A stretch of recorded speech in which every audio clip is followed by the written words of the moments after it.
जैसे पिता हमारा असली कौन है मम्मी जानते हैं। क्यों भाई? माता जी तो जानती है, हम नहीं जानते। असली बात हमारी माता जी जानती है कि हमारा पिता कौन है। महाराज जी, भगवान के अस्तित्व को हम कैसे परिभाषित करें? पहले तो नाम जप करो, विश्वास करके नाम जप करो, तब उनको जान पाओगे। उनके बिना अच्छा, तुम अपने अस्तित्व को जानते हो? किसका है प्रश्न? प्रश्न बच्चा, तुम अपने को जानते हो कौन हो? अपने को लड़की समझती हो? नहीं समझती हो? तो ये तो शरीर है, जो सप्तम धातु से बना हुआ पंचभूतों से रचित एक ढांचा है। क्या अपने को जाना तुमने? क्यों बच्चा? नहीं जाना ना, तो मानना पड़ेगा तुम्हें। तुम हो ना इसमें। 3.5 हाथ नापो अपने शरीर से, तो तुम हो ना।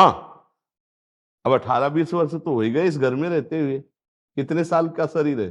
34। 34 साल हो गए बच्चों, और इस घर के मालिक को नहीं जान पाए। ये देखो ना तमाशा माया का।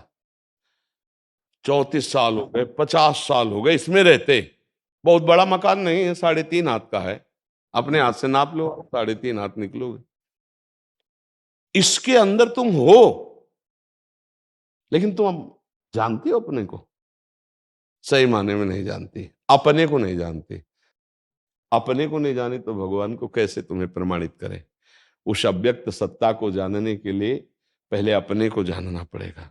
अब अपने को जानने के लिए अभी बताओ, इतने में से कौन जान रहा है अपने को? कोई नहीं जान रहा है।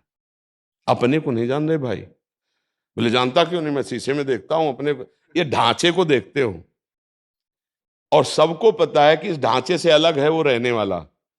जब शरीर छूटता है, बोले वो तो चले गए। कौन? बोले वही हमारे पति, हमारे पुत्र, हमारे पिता, हमारे, उनको जानते थे। तो रो क्यों रहे हो? जिनको जानते थे वो तो पड़ा है। बोले नहीं वो चले गए। यार शरीर से क्या है, इसको जलाओ, गाड़ दो, हटाओ इसको।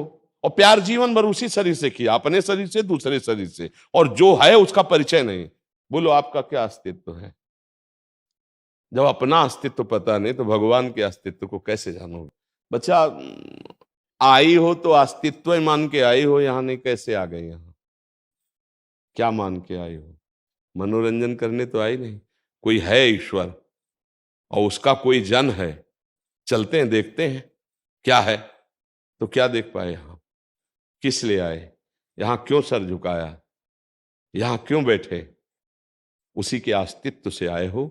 उसी के अस्तित्व को पाना चाहते हो अनजाने में भी, लेकिन आप देखना चाहते हो उसी के अस्तित्व को।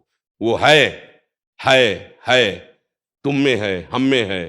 तुम हो, मैं है, पहचान लो। अब बाहरी दृष्टि है, स्त्री पुरुष दृष्टि है, कैसे पहचान पाओगे? भजन करो, बिना भजन के नहीं जान पाओगे। क्यों बच्चा, समझ में आ रहा है? मानती हो ना तुम कुछ अलग हो इस शरीर से? क्यों? इतना तो समझती ही हो। जैसे तुम्हारा चश्मा तुमसे अलग है, ऐसे शरीर तुम्हारा तुमसे अलग है। अब भगवान ही भगवान है, वासुदेवा सर्वमिति। हमारा चश्मा ठीक हो जाए तो दिखाई देने लगे। बच्चा बिना भजन के तो समझ में आएगा नहीं, और वाणी उनको प्रमाणित कर सके ऐसी सामर्थ्य नहीं। वही वही है।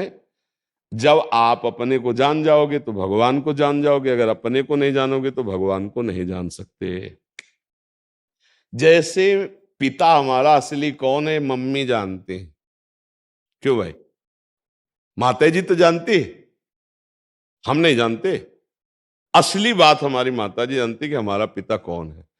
ऐसे ही गुरुदेव भगवान हमारे भगवान का परिचय देते। जैसे माँ परिचय देती ना, ये तुम्हारे पापा, हमें कोई संशय नहीं होता, और जीवन भर हम पापा मानते हैं, पिता मानते हैं। ऐसे ही गुरुदेव परिचय, गुरुदेव हमारे, तुम्हें माता च पिता तुम्हें। इसीलिए कहा गुरु ब्रह्मा गुरु विष्णु गुरुदेव महेश्वरा। ब्रह्मा क्यों? वो हमारे अंदर भाव सृजन करते हैं कि भगवान है। हमने कई बार कहा हमारे ईश्वर का आनंद ऐसे है कि वाणी से समझाया नहीं जा सकता। जैसे आपको एक स्पंज पवाए, आपको, उसको तो कहा गया मुंह का स्वादनवत, गूंगा जैसे बोल। हम कह रहे हैं आप बोल लेते हो। स्पंज कैसा है? मीठा। नहीं, कैसा मीठा है? बहुत मीठा है। नहीं, कैसा मीठा है? अब अगला उत्तर क्या होगा? खा के देख लो, होगा ना? आप नहीं बता सकते। कैसा मीठा के बाद आप उत्तर दे सकते? नहीं। ऐसे ही उसका अस्तित्व क्या है, कुछ लक्षणों से वर्णन करने के बाद इसके बाद अनुभव गम्य भजे जय संता, वो अनुभव का विषय ऐसा विषय था। एक प्रकृति के स्वाद को आप दो शब्दों के आगे तीसरा शब्द नहीं बोल सकते। मीठा है, अति मीठा है, इसके बाद तीसरा शब्द होगा खा के देख लो, नहीं होगा। बस ऐसे परमात्मा के अस्तित्व को समझने के लिए भजन करो, पवित्र आचरण करो, वो खुद अनुभव करा देगा। सोई जाने जिहि देहु जनाए, वो आपको अनुभव करा देगा। तो हमें लगता है अगर भजन किया जाए तो हम प्रभु के अस्तित्व को समझ पाएंगे, और ऐसे कैसे समझ पाएंगे। और देखो हम लोगों का जीवन पूरा व्यतीत हुआ है, तो अगर भगवान ना होते, भगवान ना अनुभव कराते, तो खोखला जीवन नहीं होता। कदम कदम पर उनका दुलार अनुभव। अब आप हमें देख रहे हैं, हमारे पास कौन है आप देख पा रहे हैं, छाती के अंदर कौन है आप देख पा रहे हैं।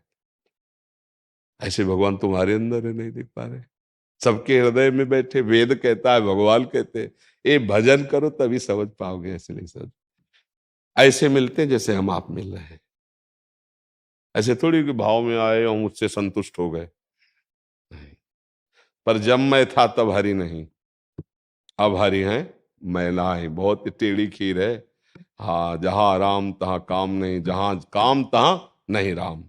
ये अब भजन करो तो समझ में आएगा। ये बहुत गूढ़ विषय, पर इतना जरूर कहते हैं कि वो आपसे भी हम नजदीक, जैसे आप नजदीक बैठे हो ना, आपसे भी वो नजदीक हैं और बड़े कृपालु हैं और हर समय साथ रहते हैं।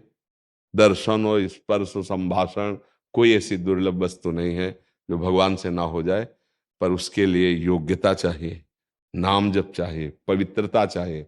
ऐसे परम पवित्र भगवान से मिल लो। बच्चे को कैसे समझाया जाए? 4 साल का बच्चा ये प्रश्न कर रहा, भगवान क्या है? हाँ, उसको कहो राधा राधा जपे, वो जान जाएगा। 5 साल के प्रहलाद जी के भाव में प्रेरित होकर भगवान खंबा फाड़ के निकल पड़े। 5 साल का बच्चा चला ना तो 6 महीने में भगवत साक्षात्कार कर लिया ध्रुव जी ने। 4 साल का बच्चा कोई बड़ी बात थोड़ी। अगर उसके अंदर आ रहा है कि भगवान कौन है, तो कोई पुण्यात्मा है, वो जानना चाहता है, तो उसको पहली दवा दे कि तुम भगवान का नाम जप करो। ध्रुव जी को नारद जी ने क्या उपदेश किया? ये द्वादशाक्षर मंत्र जप और निष्ठा से रहना, भयभीत भी मत होना। और 6 महीने में भगवान आ गए, गरुड़ पर सवार होकर साक्षात दर्शन दिए। ये विनोद मत मानो ना कि भगवान, हाँ हम संकेत में बताते हैं, जब काशी में घाटों में थे ना, और दृढ़ भावना बन गई कि अब मिलेंगे, आज भगवान शंकर मिलेंगे, आज मिलेंगे, रात्रि में नहीं तो दिन में मिलेंगे, दिन में नहीं तो रात्रि में। घाटों में बिल्कुल सनसनाती धूप, जहां कुछ नहीं दिखाई दे रहा, पंडा की खाली छतरी। बस भगवान दूर नहीं। उसी समय हमने 1-2 बार बताया भी है, मध्याह्न का 12 बजे के लगभग समय होगा, देखा एक त्रिशूल लिए हुए, जटा फटकारे हुए सामने से चले। जिधर देखो, जिस भाव से देखो, उस भाव से वही परम तत्व। बस आपका भाव नहीं है, इसलिए आपको समझ में नहीं आ रहा है। और जब कभी ऐसी परिस्थिति आएगी कि कोई साथ नहीं देगा, फिर तुम्हारे भी मन में आ जाएगा कि हे भगवान, अगर कोई भी भगवान हो, मेरी रक्षा करो, मुझे बचाओ। और अगर कहीं पाप प्रबल ना हुए और तुम्हें अनुभव हो गया कि भगवान ने बचाया, तो तुम्हारे अंदर श्रद्धा बढ़ती चली जाएगी और आप भी भगवान को अपना मानने लगेंगे। वो है, मानने से जान जाओगे या जान के मान लो। जान के मानना है तो वेदांत पढ़ो, वेदांत के अनुसार चलो। और अगर मान के जानना है तो भक्ति स्वीकार करो, तो भगवान जना देंगे।